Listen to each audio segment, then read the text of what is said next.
বিশ্বনবী বলছেন, উম্মত তুমি জেনে নাও 5টা জিনিস চান্স পাবে রে। যৌবন একবার পাবে, সুস্থ শরীর একবার পাবে, আর মাল এক চান্স পাবে। হাত ছাড়া হয়ে যাওয়ার আগে তুমি মূল্যায়ন করো। মাল হাত ছাড়া হয়ে গেলে আর পাওয়া যাবে না। তোমরা ভুলেই গেছো, তোমরা ভুলেই গেছো বীর শহীদের নাম। তারা জান্নাতের ফুল বাগিতে অতিথি ভ্রাম্যমান, রাহেলিল্লাহ করছে তারা জীবন কোরবান, রাহেলিল্লাহ করছে তারা জীবন কোরবান। তোমরা ভুলেই গেছো, তোমরা ভুলেই গেছো বীর শহীদের নাম।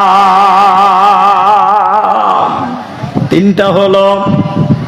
4 নম্বর নবীজি বলছেন, উম্মত রে তোমরা শুনে নাও। নবীজি বলছেন, সময় একটা নিয়ামত, হাত ছাড়া হয়ে যাওয়ার আগে। সবচেয়ে দামি সম্পদের নাম কি বলেন?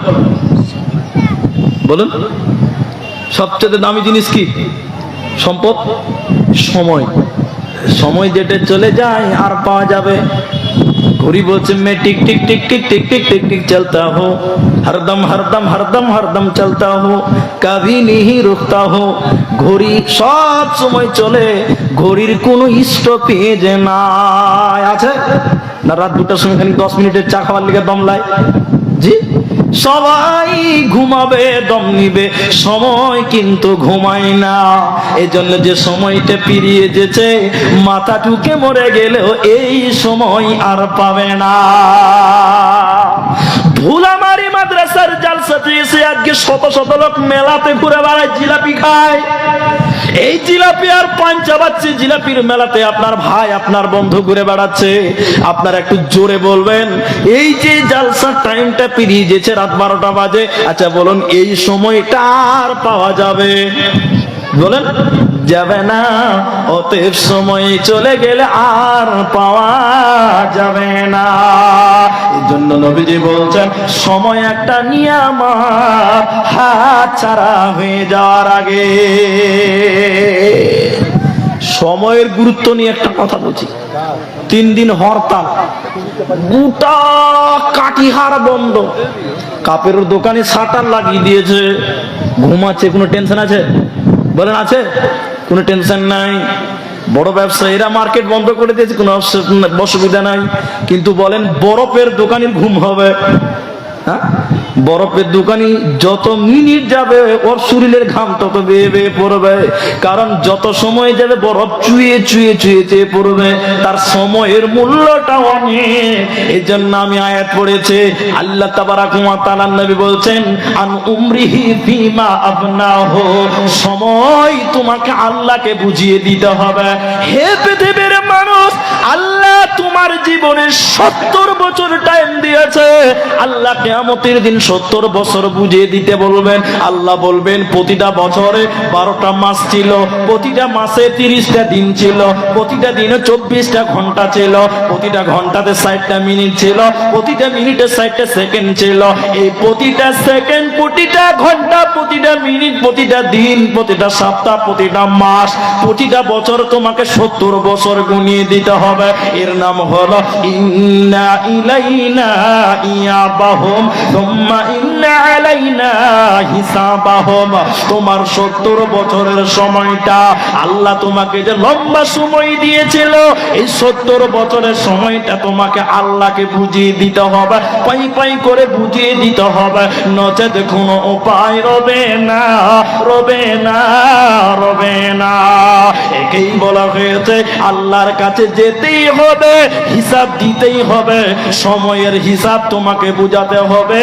তুমি রেডি হয়ে যাও, রেডি হয়ে যাও।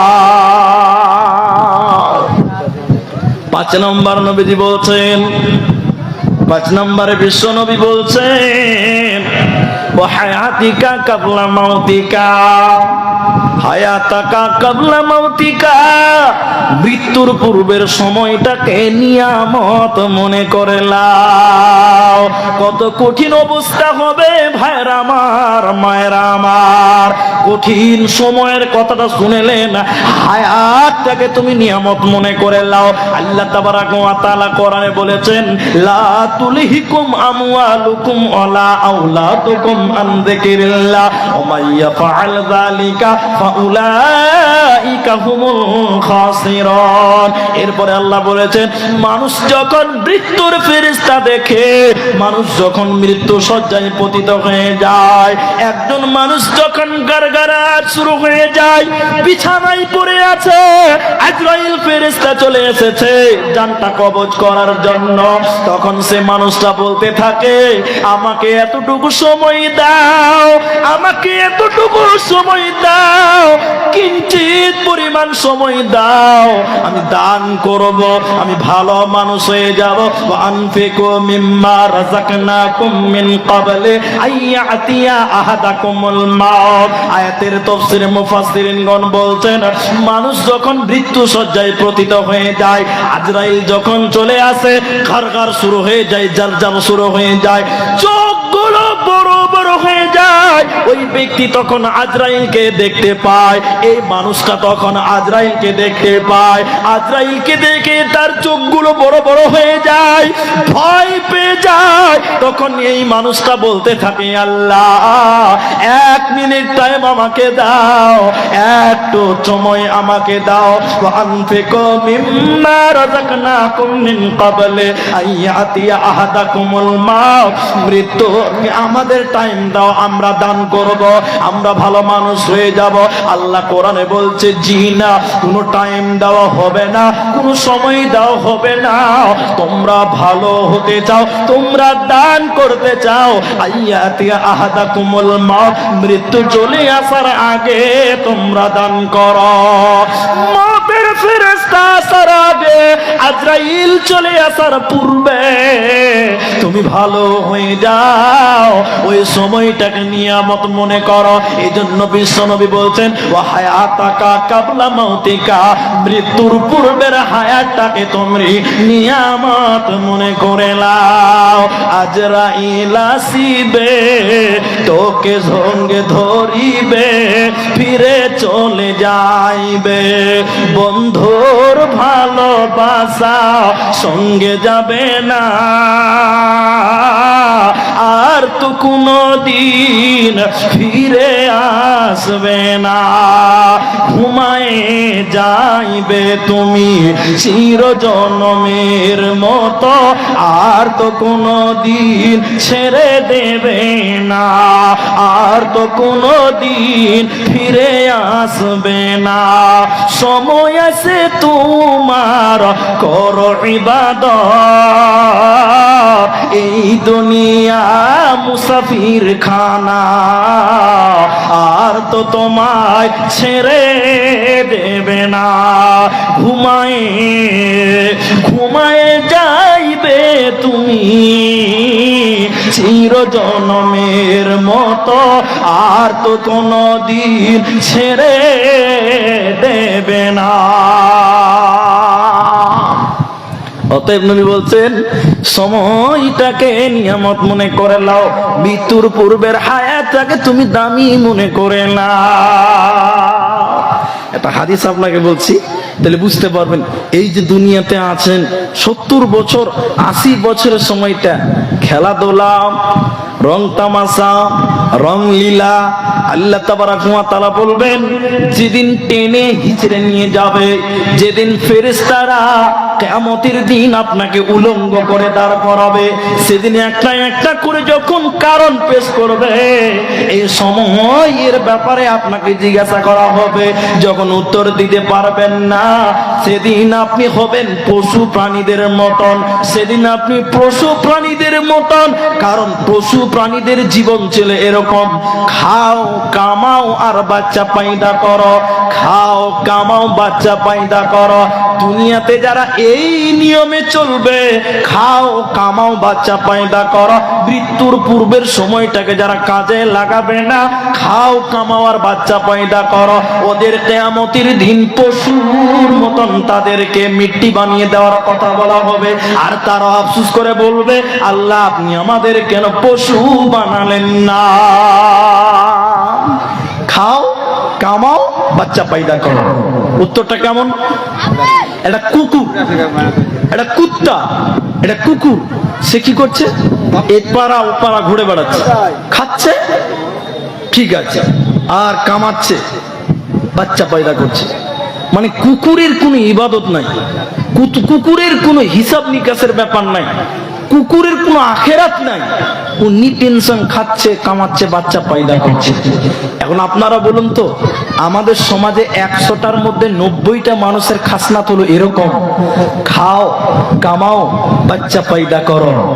এই যে তাকে সুন্দর পৃথিবীতে এত সুন্দর করে বানিয়েছেন, এত তামাম নিয়ামত দিয়েছেন, এই নিয়ামতের শুকরিয়া আদায় করে না, আল্লাহর ইবাদত করে না।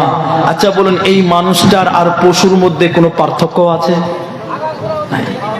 এরা সেদিন এরকম করে হাঁটু গাড়বে, এদিকে দেখেন, হাঁটু গাড়বেন, এরকম করে হাঁটু মাটিতে ফেলে তারা বলবেন, ওয়াকুলুল কাফির ইয়া লাইতানি কুনতু তুরাবা। তারা আফসোস করে বলবে, আল্লাহ তুমি আমাকে গরু কেন বানালে না, পশু কেন বানালে না। তারা বলতে যাবে, মাটি কেন বানালে না, পশু কেন বানালে না। কারণ পশুর কোনো হিসাব নাই, পশুর কোনো সওয়াল জবাব নাই। এজন্য তারা বলবে, আল্লাহ মাটি হয়ে যেতাম যদি আমরা পশু হয়ে যেতাম, কোনো হিসাব দিতে হতো না, হতো না। অতএব যারা এই মৌতের আগের সময়টাকে যারা মূল্যায়ন করলো না, ওরা পশুর মতন হবে, তারা কোনো মূল্যবান হবে না, ওরা কামিয়াব হবে না, হবে না। গতকালকে পরশুদিন, কালকে অথবা পরশু দিনকার ঘটনা বলছি, 2-3 দিনের ঘটনা বলছি। একটা লোক মারা গেছে, আমার এলাকার কথা বলছি। লোক মারা গেছে, তো তার মেয়েরা কোরআন পড়ছে। লোক মারা গেছে, ওর মেয়েরা, লোকটার মেয়েরা, বাবার লাশ রাখা আছে, বসে বসে বসে বসে কোরআন পড়ছে। আচ্ছা একটু জোরে বলেন আপনারা, কোরআনটা হায়াত ফুরিয়ে যাওয়ার আগের জন্য না পরের জন্য? কোরআনটা মরার পরের জন্য না আগের জন্য? আগের জন্য, আগের জন্য। হাদিসে এটাই বলছে নবীজি যে হায়াত তাকা কাবলা মাউতিকা, হায়াতটাকে তোমরা নিয়ামত মনে করো। কোরআন আল্লাহ দিয়েছে সবচেয়ে দামি সম্পদ, ওটা হায়াতের জন্য, মরার পরের জন্য নয়। ওই লোকটা কোরআন যদি পড়তে না পারে, তো ওই লোকটা যদি কারো কাছে বসে বসে বসে বসে কোরআন শুনতো, তাহলে নেকি পেত, পেত না?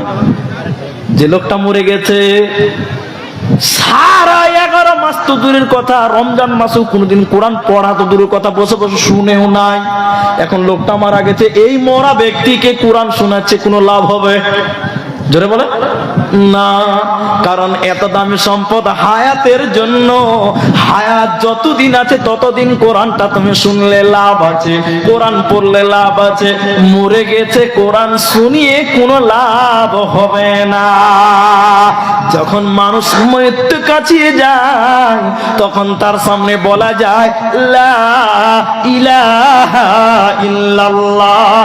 যদি সে মৃত্যুর আগে তোমার শুনে শুনে একবার পড়ে মারা যায়, নবী বলছেন কামিয়াব, কামিয়াব, কামিয়াব। বিশ্বনবী বলছেন মান ক্বালা লা ইলাহা ইল্লাল্লাহ ফাদখালাল জান্নাহ। যে ব্যক্তি লা ইলাহা ইল্লাল্লাহ বলল, সে ব্যক্তি জান্নাতে চলে গেল। শুধু তাই নয়, এই দুনিয়াতে হায়াতটাকে বেঁচে থাকা কালীন যদি কেউ বলে মান ক্বালা লা ইলাহা ইল্লাল্লাহ হারামাল্লাহু আলাইহিমুন নার, ওর জন্য জাহান্নামের আগুন হারাম হয়ে যায়। তাহলে যত ইবাদত, যত আমল, সব হায়াতের মধ্যে মৃত্যুর ফেরেশতা জান কবজ করার আগে আর এই টাইমটাকে তোমাকে গনিমত মনে করতে বলা হয়। 2 নম্বর